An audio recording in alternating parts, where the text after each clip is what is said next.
Welcome back to my series looking back on the 1900s. In part 4 now, we are going to be talking about a very old, outdated concept called friendship.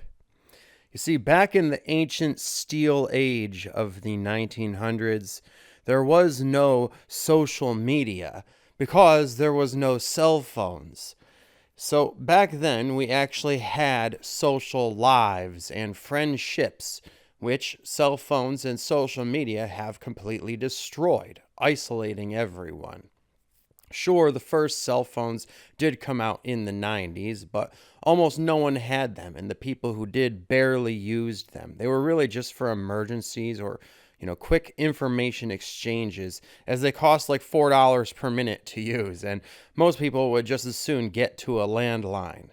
What is a landline, you ask?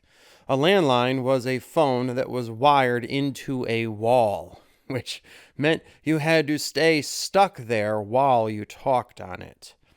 The cords could get long enough for you to be able to wander around the room if you wanted, and eventually cordless phones did come out. But you see, people didn't use phones the same way we did today, having their whole entire social lives take place on them. No, they used phones just to talk to people when they couldn't do so in person. And usually they were using them to make plans to get together to socialize in person, which is how much of our phone calls used to end. So it was okay that phones were attached to a wall and couldn't go anywhere with us because we didn't need or want them to, as we had no desire to spend all day on them. Especially since the people who we talked to on them, we were usually going to go meet up with and spend time with soon after. And another big difference between the phones back then and those today is that back then, of course, they didn't have texting. So you always had to actually call someone up and have a verbal conversation with them, which meant that back in those days, there really were no antisocial loners living in isolation like so many of us are today, almost everyone, in fact. It just wasn't possible to go without talking to others verbally on a daily basis, especially since not everyone had answering machines or voicemail either. And when you did, you had to actually call people back. Otherwise, they would probably call you back. And when you called people, since you were calling them on a home phone, the person who answered usually wouldn't even be the person you were calling for. You would have to ask for them, you see. You'd say, "Is so-and-so there?" And if they were, the person who had answered wouldn't just hand them the phone. They'd usually say, "Who's calling, please?"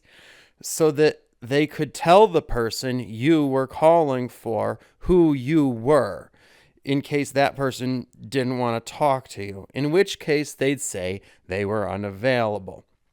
And when you told them who you were, if they knew who you were, they'd tell you who they were, and they'd say hi and ask how you were doing, and you would exchange social niceties, another foreign concept today. You see, everyone was very social and polite back then. And if the person you were calling for wasn't there, then they would ask you if you would like to leave them a message. And you would tell them the business you wanted to discuss with your contact.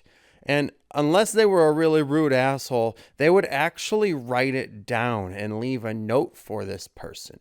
And so this would always happen. It didn't matter who you were calling. If you were calling someone who you had a crush on and were super nervous about talking to and were planning on asking out, it just didn't matter. Usually the first people you talked to were always their family, which only made it more nerve-wracking, but that was good for us. You see, it forced us to be social and to develop certain social confidence and skills, which also helped us to build character strengths.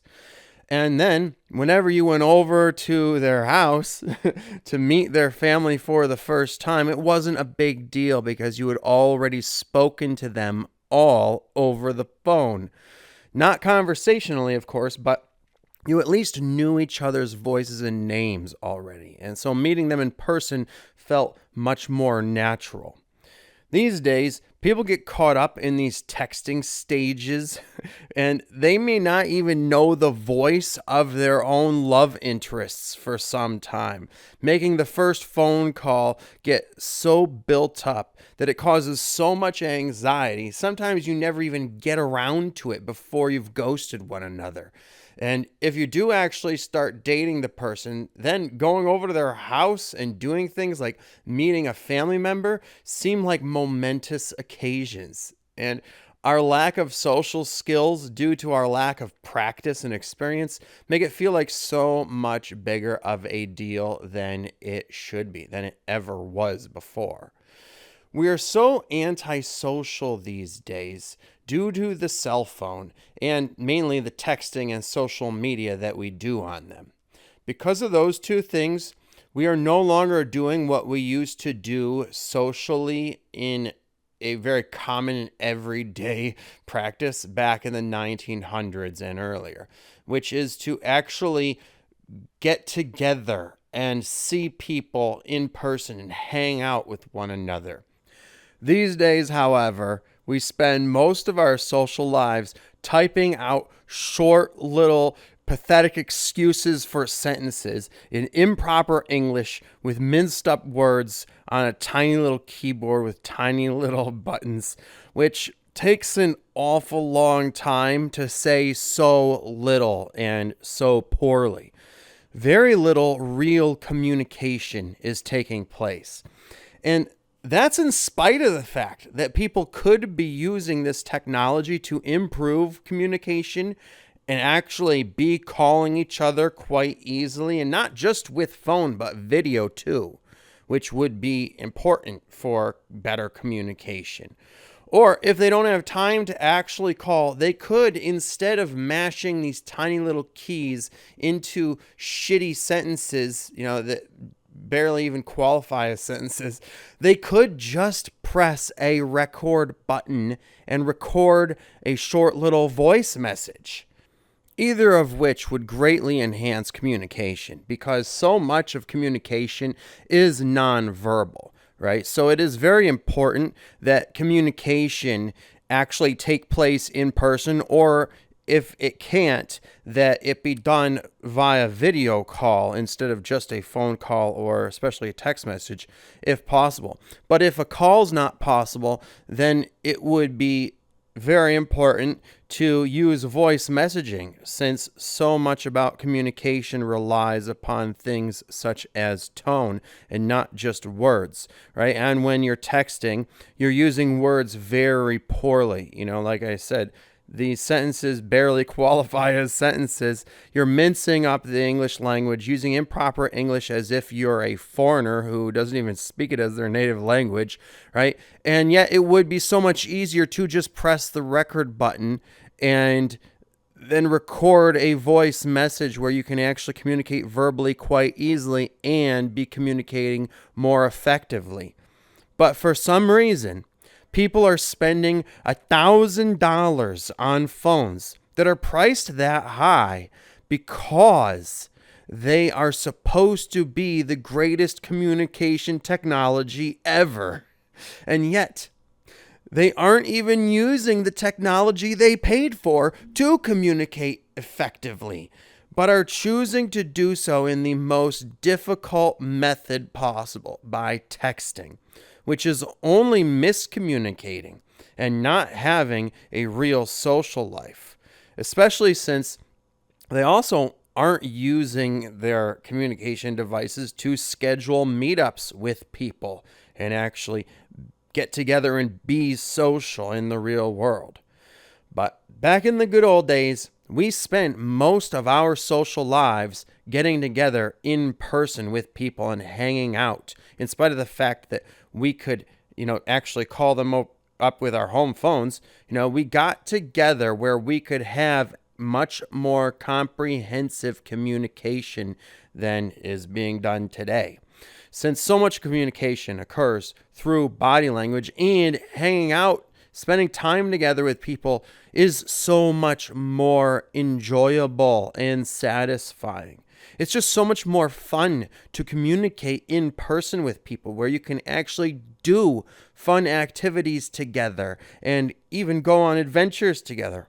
Or you could just chill out and have really long, in-depth group conversations that are not possible on phones or online. And that way you can develop real meaningful friendships. And there's no substitute for this stuff online, right? Social media groups are not a substitute for hanging out with groups in person.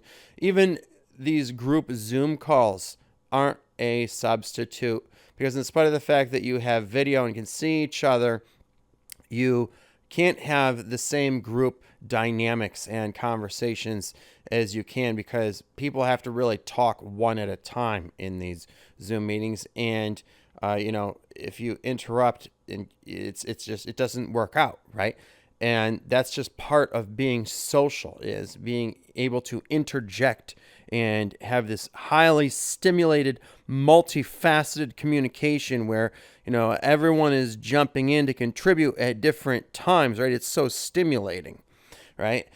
And we would do things like getting together after school or work at popular local spots such as town squares, parks, arcades, malls, bowling alleys, record shops, cafes, bars, or just street corners, wherever. Me and my friends, we would get together at parks and smoke weed, and that was back when it was illegal, so it was like only the badasses did it, right? And we would play guitar sometimes at these parks. It was really idyllic doing that in the nature setting like that. Or we would go hiking and have like these nature adventures. Or we would get together at each other's apartments to, make food, eat and drink, and then maybe watch movies together and talk about them, or play cards. And, it didn't really even have to be anywhere special. The important thing was that you were getting together as friends. It didn't matter so much what you were doing or where. Back in those days when you would actually hang out with your friends, even if you wouldn't go out and do anything important, you could just spend the entire day or night having intellectual, philosophical conversations that would be very fulfilling. For instance, about a movie you watched together that was very thought-provoking, or a new favorite album that was very creative and inspiring, or whatever meanings you were assigning to life at that time. It was through these chill sessions and the deep, meaningful conversations we would have in them that real emotional intimacy was developed and true bonds were formed. That's why back in those days, people had groups of friends and even best friends who they knew most and felt like there was a real understanding and empathy between them. Something that is simply not possible today due to people only relating to each other through the matrix of cell phones, which cuts off all sense of humanity and connectedness between us and has completely replaced our social lives with screens. So, of course, no one has any real friends anymore. They also cannot have anything even more intimate than that, such as romance or love, which is what I'm going to get into next in the 5th installment of this series. So if you enjoyed this, watch out for that next one and make sure that your subscription is set to all so that you'll be notified when it comes out. Or you can check the description box below to see if I have posted it yet. And be sure to check out my other videos in the videos section. And otherwise, I will talk to you guys more then.